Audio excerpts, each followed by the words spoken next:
तो पहला अपडेट ये है कि पुर्तगाल के लेजास एयरबेस पर अमेरिकी सैन्य जमावड़ा हो रहा है। इसकी तस्वीरें सामने आई। दूसरा कि गेराल्ड आरफोर्ड अब्राहम लिंकन जो हैं वो अपनी पोजीशन में बहुत करीब पहुंचते जा रहे हैं। ट्रंप कह रहे हैं कि ईरान निष्पक्ष तरीके से समझौता करे। ट्रंप हैरान भी हैं और परेशान भी हैं। उसकी खबर भी मैं आपको बताऊंगा और किसने कहा है ये भी मैं बताऊंगा कि ट्रंप हैरान और परेशान क्यों हैं।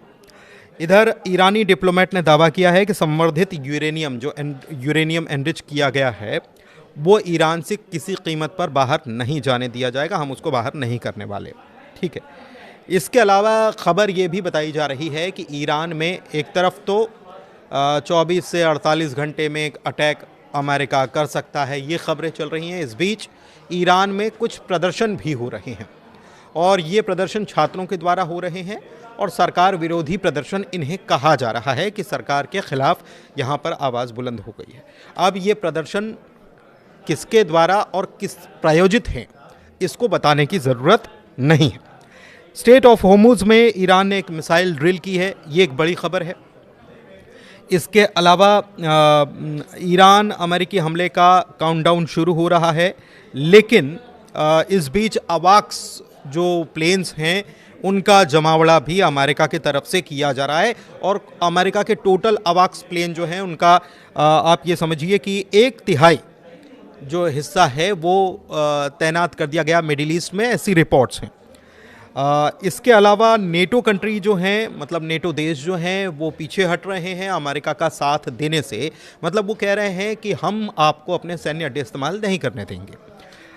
फिर ईरान जो है वो करीबी बढ़ा रहा है पाकिस्तान से और जो पाकिस्तान को चीनी विमान मिले हुए हैं JF-17 फाइटर जेट्स और दूसरे जो हैं उससे कुछ खबर निकल कर आ रही कि उसमें जो अमेरिका की तरफ झुकाव बढ़ रहा था पाकिस्तान का, उसको मैनेज करने की कोशिश हो रही है। इजराइल को लेकर अमेरिकी राजदूत ने एक बयान दिया था और इतना ये विवादित था कि इसके ऊपर अब नाराज़ हो चले हैं मिडिल ईस्ट के दूसरे मुल्क, जैसे सऊदी अरब हो गए, ओमान हो गया, कतर हो गया। जाहिर सी बात है ईरान इराक तो हैं ही, लेकिन और भी मुल्क जो हैं वो नाराज़ हो रहे हैं।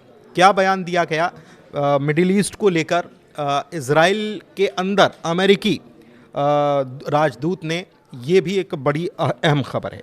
तो एक एक करके ख़बरों की करते हैं शुरुआत और मैं आपको बताता हूँ कि ट्रंप जो हैं ये वही ट्रंप हैं जो एक तरफ ये कहते हैं कि मैं किसी भी मुल्क की सरकार को गिराने की ताकत रखता हूं।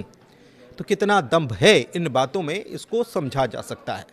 निष्पक्ष तरीके से भी अगर आप देखेंगे तो आप समझ जाएंगे कि ये इस बयान के मायने क्या हैं। एक पक्षीय हो सकता है कि आप किसी एक पक्ष की तरफ खड़े हों, लेकिन निष्पक्ष तरीके से इसका आकलन कीजिए तो आप समझ जाएंगे। तो ये वही ट्रंप हैं जो खुद को शांति का दूत बताते थे और ये वही ट्रंप हैं जो कहते थे कि नोबेल का पीस प्राइज़, मतलब शांति का नोबेल प्राइज़ मुझे दिया जाना चाहिए क्योंकि मैं उसका सबसे बड़ा हकदार हूँ, मैंने इतने वॉर रुकवा दिए। फिर ये वही ट्रंप हैं जो ये कहते हैं कि सीरिया में जो नए प्रेसिडेंट बने हैं उनको सत्ता तक पहुंचाने का काम मैंने किया है। वही जिनके ऊपर 80 करोड़ रुपए, भारतीय रुपए और डॉलर्स में तो आप आकलन कर लीजिए, इतने डॉलर्स का इनाम था। किसने रखा था? अमेरिका ने रखा था और यूएन ने उसे आतंकी घोषित किया था। बाद में वो प्रेसिडेंट बन जाते हैं। तो ये ट्रंप है। ये समझना इसलिए ज़रूरी है क्योंकि व्हाइट हाउस के कथित अंदरूनी सूत्र ने पत्रकार जॉन किरियाकू को यह बताया है कि ट्रंप ने सोमवार या मंगलवार को ईरान पर हमला करने का फैसला किया है। दावे में यह भी कहा गया है कि जेडी वेंस जो कि उपराष्ट्रपति हैं और इसके अलावा तुलसी गबार्ड DNI जो हैं, इस पर वो असहमत हैं। वो कह रहे हैं कि अभी नहीं होना चाहिए, लेकिन ट्रंप मान रहे हैं कि सोमवार या मंगलवार को वो फैसला, मतलब वहाँ से खबर आ रही है कि हो सकता है। दूसरे अधिकारी जो हैं वो इसके समर्थन में हैं कि हाँ किया जाना चाहिए। जो मीटिंग हुई उसकी ऐसी अंदरूनी खबरें हैं। आपको याद होगा कि कुछ दिन पहले 10 दिन का वक्त दिया गया था कि 10 दिन में ईरान कोई फैसला कर ले। ये ट्रंप ने ईरान को कहा था। अच्छा, इस बीच पुर्तगाल के लेजास एयरबेस जो है वहां पर अमेरिकी सैन्य जमावड़ा देखा जा रहा है। रिपोर्ट ये बता रही है कि पुर्तगाल के लेजास एयरबेस पर B-2 बॉम्बर समेत अमेरिकी सैन्य विमानों की तैनाती बढ़ती जा रही है और सुपर कैरियर जो है, अमेरिकी सुपर कैरियर जो है वो भूमध्य सागर से आगे बढ़ता हुआ नजर आ रहा है। सैन्य गतिविधि जो बढ़ रही है उसे रणनीतिक तैनाती के संकेत के तौर पर देखा जा रहा है कि रणनीति बनाई जा रही है, प्लानिंग की जा रही है। लेकिन इस बीच एक बड़ा बयान निकल कर आ रहा है ईरान से और ईरान के राष्ट्रपति मसूद पेज़ेश्कियान की तरफ से। उन्होंने साफ तौर पर एक लाइन में बयां कर दिया है कि ईरान किस थॉट के साथ काम कर रहा है, चाहे आप कितना भी प्रेशर बनाने की कोशिश करें। तो उन्होंने कह दिया है कि किसी के सामने हम सिर नहीं झुकाएंगे, बात करने के लिए तैयार हैं, बात कर रहे हैं, किसी के सामने सिर नहीं झुकाएंगे, एक लाइन में उन्होंने कह दिया है। अच्छा, ईरान पर स्टीव विटकॉफ ने क्या कहा है? Trump is curious as to why Iran has not surrendered after such a large military buildup on the part of the US। मतलब ये कि स्टीव विटकॉफ ने ये साफ कर दिया है कि ट्रंप इस बात से परेशान हैं, हैरान हैं, निराश हैं कि आखिरकार इतनी भारी भरकम सैन्य तैनाती अमेरिका की तरफ से मिडिल ईस्ट में ईरान को घेरने के लिए कर दी गई है, लगातार और हो रही है, लेकिन इसके बावजूद ईरान के पास ऐसी कौन सी ताकत है जो ईरान ये कह रहा है कि हम किसी के सामने सिर नहीं झुकाएंगे। तो ये बात जो है ट्रंप को हैरान कर रही है, परेशान कर रही है। इसके अलावा मैंने आपको बताया कि USS गेराल्ड आर फोर्ड और अब्राहम लिंकन जो है वो पोजीशन में आ चुके हैं। ईरान के ऊपर प्रेशर बढ़ता जा रहा है, अमेरिका ये मान रहा है। रिपोर्ट ये भी बता रही है कि 100 से ज़्यादा एयर फ्यूलिंग जो विमान हैं, प्लेन्स हैं, वो यूरोप और मिडिल ईस्ट में तैनात हैं। और पिछले साल जो कार्रवाई हुई थी, 12 दिन का जो एक्शन देखने को मिला था, उससे ज़्यादा ये बताया जा रहा है। मतलब कि पूरा प्रेशर अमेरिका डालने के मूड में नज़र आ रहा है। वो अमेरिका जिसके राष्ट्रपति खुद को शांति का दूत बताते थकते नहीं। ट्रंप कह रहे हैं कि ईरान को निष्पक्ष समझौता करना पड़ेगा, हालात दुखद हैं। इजराइल इस बीच हाई अलर्ट पर है, एयर डिफेंस सिस्टम एक्टिव कर दिया गया है। ईरान के आसपास अमेरिकी सैन्य का जमावड़ा तेज हो रहा है। बातचीत में शामिल ईरानी डिप्लोमेट ने दावा कर दिया कि संवर्धित यूरेनियम जो है हम उसको बाहर नहीं करने वाले। और इस बीच ईरान से प्रदर्शन की खबरें सामने आ रही हैं। ये क्या बताता है? क्योंकि हमने बीते दिनों देखा था कि ईरान में प्रदर्शन हुए, उसके बाद ईरान की सरकार ने उसे कंट्रोल कर लिया। लेकिन अब जब एक बार फिर से खबरें आ रही हैं कि सोमवार, मंगलवार या कभी भी अमेरिका ईरान के ऊपर अटैक कर सकता है, इस बीच यहाँ पर प्रदर्शन का शुरू हो जाना ये क्या बता रहा है? वो भी तब जब एक तरफ ईरान की तरफ से ये दावा किया जा रहा है कि चाहे वो मोसाद हों या CIA के एजेंट हों जो ईरान में मौजूद हैं, चुपके चुपके सारी सैन्य गतिविधि और दूसरी रणनीति की जानकारी पहुंचाने की कोशिश कर रहे थे या उन्हें खंगालने का काम कर रहे थे, उन सबको हमने धर दबोचा है। तो ऐसे में क्या ये प्रदर्शन जो एक बार फिर से शुरू हुए हैं, इसके ऊपर सवाल उठ रहा है कि ये प्रदर्शन किसकी शह पर हो रहे हैं या इसके पीछे हाथ किसका है? इस पर एक सवाल खड़ा हो रहा है। इस बीच बड़ी खबर क्या है? बड़ी खबर यह है कि ईरान ने अपनी ताकत का मुजाहिरा एक बार फिर से किया है, अपनी ताकत दिखाई है और बताया है कि हमारे पास ताकत को समझिए, जो हमारे पास ताकत है। क्या किया है? मिसाइल ड्रिल की है और रिपोर्ट ये बताती है कि स्ट्रेट ऑफ होर्मुज़ में अपनी नई लंबी दूरी की सैयद मिसाइल का इन्होंने टेस्ट कर लिया है। सैयद मिसाइल जो है बड़ी ताकतवर मिसाइल है। बताया यह जा रहा है कि यह सिस्टम सुलेमानी क्लास युद्धपोतों की सुरक्षा के लिए है, जिनका नाम जनरल कासिम सुलेमानी के नाम पर रखा गया है। ईरान का यह दावा है कि यह सिस्टम इंडिपेंडेंट तरीके से लक्ष्यों का पता लगाता है, लड़ाकू विमानों को मार गिराने में सक्षम है।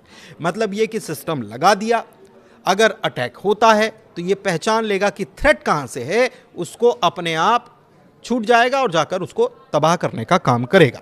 क्योंकि चूंकि ये सिस्टम जहां लगा होगा उसके ऊपर अटैक करने की कोशिश जाहिर सी बात है कि जेट से होगी, तो उन जेट्स का पता लगाकर उनको गिरा देगा। तेहरान ने वार्निंग दे दी है कि देश पर किसी भी हमले का भारी जवाब दिया जाएगा। अमेरिका परिसंपत्तियों को निशाना बनाया जा सकता है। परिसंपत्तियां यानी अमेरिका के जो ठिकाने हैं उनको हम निशाना बना सकते हैं, ये कह दिया है। अच्छा, इसके बीच फुटेज जो है इसमें IRGC के स्मार्ट कंट्रोल सैन्य अभ्यास से इसको जोड़ा जा रहा है कि कितना स्मार्ट कंट्रोल हो गया है IRGC का। और होर्मुज़ जलडमरू में सैयद 3G मिसाइल लॉन्च की है। और ईरान ने अमेरिकी विमान वाहक पोत, नौसेना और दुनिया की सबसे बड़ी वायुसेना को नष्ट करने के लिए फारस की खाड़ी में कई पनडुब्बी सैन्य अड्डे भी विकसित किए हैं। पानी के अंदर सैन्य अड्डे हैं और जो नज़र आ रहा है उसके ऊपर उससे लड़ना तो शायद मुमकिन है, लेकिन जो नज़र नहीं आ रहा है अगर वहाँ से कुछ निकलता है तो वो खतरा तो हो सकता है। इस बीच ईरान अमेरिकी हमले का काउंटडाउन शुरू हो गया है, ऐसा कहा जा रहा है। मैंने आपको बताया है कि अवाक्स जो हैं वो लाए गए हैं। अवाक्स सिस्टम क्या है? चलता फिरता एक आप समझ लीजिए कि वो सिस्टम है जो न केवल सेना को सारी चीज़ें मुहैया कराता है कि क्या कैसी तैनाती है, क्या रणनीति है, तमाम चीज़ें मुहैया कराता है। आपको याद होगा ऑपरेशन सिंदूर के दौरान भी एक अवाक्स विमान जो है पाकिस्तान का उसको तबाह कर दिया था भारतीय सेना ने और भारतीय वायुसेना ने। जब अटैक किए थे तो अवाक्स विमान जो था वो वहीं पर था और पट्टी पर, हवाई पट्टी पर, और उसको भी डैमेज हुआ था। ये खबर हमने आपको बताई थी। तो यही अवाक्स हैं और 6 अवाक्स सिस्टम जो हैं ये वहाँ पर तैनात किए गए हैं, ऐसा कहा जा रहा है। ये बेसिकली क्या करते हैं? हवाई निगरानी करते हैं, रडार का कवरेज करते हैं, कमांड एंड कंट्रोल की ताकत देते हैं। और इस स्तर की तैनाती किसी त्वरित हमले से ज़्यादा एक बड़े अभियान की तैयारी का संकेत है।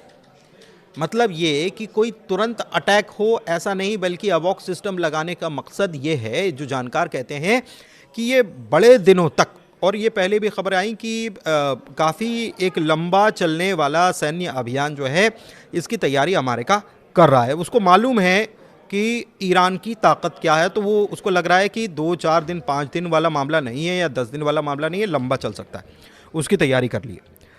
अच्छा, इस बीच खबर यह है कि युद्ध शुरू होने के हालात में ईरान मैड मैन की रणनीति अपना सकता है।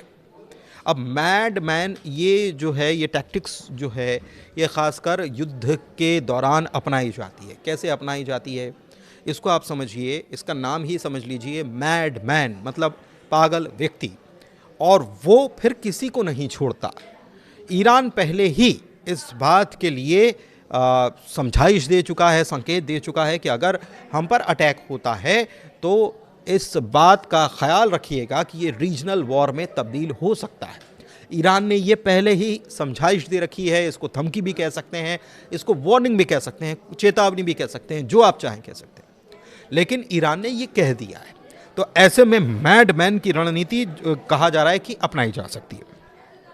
नेटो के देश जो हैं, जिसमें यूके है, फ्रांस है, जर्मनी है और यूरोपियन यूनियन है, इन्होंने अमेरिका को परमिशन देने से इनकार कर दिया है कि मिलिट्री स्ट्राइक अगेंस्ट ईरान, मतलब कि ईरान के खिलाफ मिलिट्री एक्शन लेने के लिए उनकी टेरिटरी का इस्तेमाल नहीं किया जाएगा। इसकी परमिशन मांगी थी, मना कर दिया। और ऐसे में माना जा सकता है कि अमेरिका का ये कदम जो है उसी के साथ ही, जो कि यूरोप है, अफ्रीका है और बाकी जो हैं, ये केवल इजराइल की वजह से बाकी मुल्क जो हैं अपने साथियों को अमेरिका खो रहा है इजराइल की वजह से, ऐसा कुछ जानकार कहते हैं। इस बीच ईरान ने पाकिस्तान को मदद करने का फैसला कर लिया है और रीजनल मिलिट्री अलायंस जो है रीजन में, जो अमेरिका की तरफ से बना हुआ है टेंशन, उसको कम करने के लिए पाकिस्तान के साथ हाथ मिलाने की बात हो रही है। इस बीच खबर यह है कि ईरान, सऊदी अरब, इजिप्ट, जॉर्डन, लेबनान, इन सब ने भर्त्सना की है। इसको आप कह लीजिए कि जवाब दिया है या जो बयान आया है उसकी भर्त्सना करते हुए ये कहा है, मजम्मत जिसको कहते हैं, मजम्मत की है। किस बयान की मजम्मत की है? दरअसल माइक हुकाबी जो हैं, इन्होंने 2030 को लेकर एक बड़ा बयान दिया कि ग्रेटर इजराइल, जो हम पहले कह चुके हैं कि इजराइल का सपना है कि वो ग्रेटर इजराइल बने। जैसे अमेरिका जो है वो मेक अमेरिका ग्रेट अगेन के पीछे क्या है कि अमेरिका को महान बनाना नहीं है, साथ ही साथ अमेरिका को का विस्तार भी है, जिसमें आपने देखा कि वो चाहे वेनेजुएला हो, चाहे क्यूबा हो या दूसरे मुल्क जो हैं, वहाँ पर अमेरिका अपना अधिकार जमाने की कोशिश कर रहा है। तो ठीक इसी तरीके से इजराइल ने भी बीच में एक मैप जारी किया था, उसमें ये बताने की कोशिश की थी कि हमारा प्रभुत्व कभी किसी दौर में यहाँ पर था, तो हम इसको सबको अपने कब्जे में फिर से लेंगे। और इसी को लेकर बयान दिया गया था। अमेरिकी राजदूत ने इजराइल में माइक हकाबी ने कहा था कि अगर इजराइल कथित तौर कहा जाता है कि उन्होंने कहा कि अगर इजराइल पूरे मिडिल ईस्ट पर कंट्रोल कर लेता है तो यह ठीक होगा, क्योंकि ईश्वर ने उन्हें यह भूमि दी है। तो ये तो उकसावे वाली कार्रवाई है, उकसावे वाली बात है। भाई सब मुल्क अपने अपने खुददार मुल्क हैं और सबको अपने अपने मुल्क की रक्षा करने का अधिकार। इस बीच ये बयान क्या बताता है? ये बयान बताता है कि इजराइल को ये कहा जा रहा है कि आप और कंट्रोल में कीजिए, और इजराइल कह रहा है कि हम जो हैं, हमारी वजह से अमेरिका सुपर पावर बना हुआ है। ये इजराइल की तरफ से बयान आए हैं। तो ये देखिए, ये एक दूसरे को उकसाने वाला खेल चल रहा है। और ये भी कहा था, ये माइक हकाबी जो हैं, इन्होंने कहा था कि अगर वो सब ले लें, मतलब पूरा मिडिल ईस्ट ले लें तो ठीक होगा। 2030 तक ये प्रोजेक्शन की बात कही जा रही है। तो देखिए कितनी गंभीर स्थिति हो रही है। इस बीच चीन की सैटेलाइट ताकत काफ़ी सुर्खियों में है। चीन ने अपने जिलिन 1 सैटेलाइट की मदद से दुनिया के हर हिस्से की सटीक, त्वरित और बेहद करीब निगरानी रखने की सफलता पाई है, उसमें सक्षम है। कॉन्स्टेलेशन से प्राप्त अटलांटा एयरपोर्ट की भीड़ भाड़ की फुटेज ने एक बार फिर उसकी वैश्विक निगरानी की ताकत को दिखाया है कि वो अटलांटा एयरपोर्ट पर भीड़ भाड़ है, उसके फुटेज को भी बिल्कुल क्लियर दे दे रहा है कि वहाँ पर क्या हो रहा है। तो इससे आप समझ लीजिए कि कहाँ कहाँ निगरानी की जा सकती है। अब इसका फ़ायदा जो है, ये चीन की इस ताकत का फ़ायदा क्या ईरान को मिलेगा या नहीं मिलेगा, ये थोड़ा सा अभी कहने में जल्दबाजी होगी। लेकिन इससे पहले चीन की तरफ से एक फुटेज जारी किया गया, ऐसा कहा गया, जिसमें यह बताया गया कि अमेरिका के पैट्रियट एयर डिफेंस सिस्टम और थर्ड एयर डिफेंस सिस्टम जो हैं मिडिल ईस्ट में आसपास जहां भी तैनात हैं, उसकी फुटेज जारी कर दी गई चीन की तरफ से और सार्वजनिक कर दी गई। तो अगर चीन की इस ताकत का फ़ायदा, ईरान को, दोस्ती का फ़ायदा ईरान को मिलता है, तो ईरान के लिए बहुत बड़ी ताकत मानी जा सकती है और अमेरिका के लिए बहुत बड़ा थ्रेट माना जा सकता है। कुल मिलाकर बात यह है कि जहां से बात शुरू की थी, मैं वहीं पर आता हूं कि वही ट्रंप हैं जो खुद को शांति का दूत बताते हैं और कहते हैं कि मैं युद्ध रुकवाता हूं। लेकिन अब मिडिल ईस्ट का एक मुल्क जो है युद्ध के मुहाने पर खड़ा है। वो मुल्क जिसके साथ एक डील हुई थी, जिसमें अमेरिका भी शामिल था और दूसरे मुल्क शामिल थे। उस डील में से अमेरिका बाहर हो जाता है और बाहर होने के बाद ये कहता है, किसके कहने पर? इजराइल के कहने पर, कि देखिए वो तो ऐसा कर रहे हैं, जिसकी पुष्टि भी नहीं हुई। और वो जो मुल्क बाहर होता है, अमेरिका की हम बात कर रहे हैं, वो मुल्क बाद में ये कहता है कि ये जिस डील में बैठे हैं ये डील तो गलत है, जबकि अमेरिका खुद उससे बाहर हुआ था। और इसी बात को रूस के प्रेसिडेंट जो हैं वो भी कहते हुए नजर आते हैं कि जो डील हुई थी ईरान के साथ, उस डील में से सबसे पहले बाहर होने वाला अमेरिका था और आज अमेरिका ही कह रहा है कि कुछ भी ठीक नहीं है। और ट्रंप अभी यही बात कह रहे हैं कि हम जो कहते हैं वो हो जाता है। लेकिन क्या इस बार ऐसा होने वाला है? क्योंकि ईरान की ताकत ट्रंप को परेशान किए हुए है, हैरान किए हुए है, चिंता में डाले हुए, निराश हैं। इसलिए निराश हैं क्योंकि उनकी ये समझ में नहीं आ रहा कि इतना भारी प्रेशर क्रिएट करने के बावजूद आखिरकार ईरान झुक क्यों नहीं रहा है। कुल मिलाकर इस वीडियो में इतना ही। थोड़ा सा वीडियो लंबा ज़रूर हुआ, लेकिन ख़बरें ऐसी आ रही हैं तो आपको जानकारी देना मुनासिब समझा। फ़िलहाल इस वीडियो का आखिर देखने के लिए बहुत शुक्रिया। अपना प्यार ग्लोबल अड्डा को देते रहिए, मुझे अपना प्यार देते रहिए। बहुत शुक्रिया।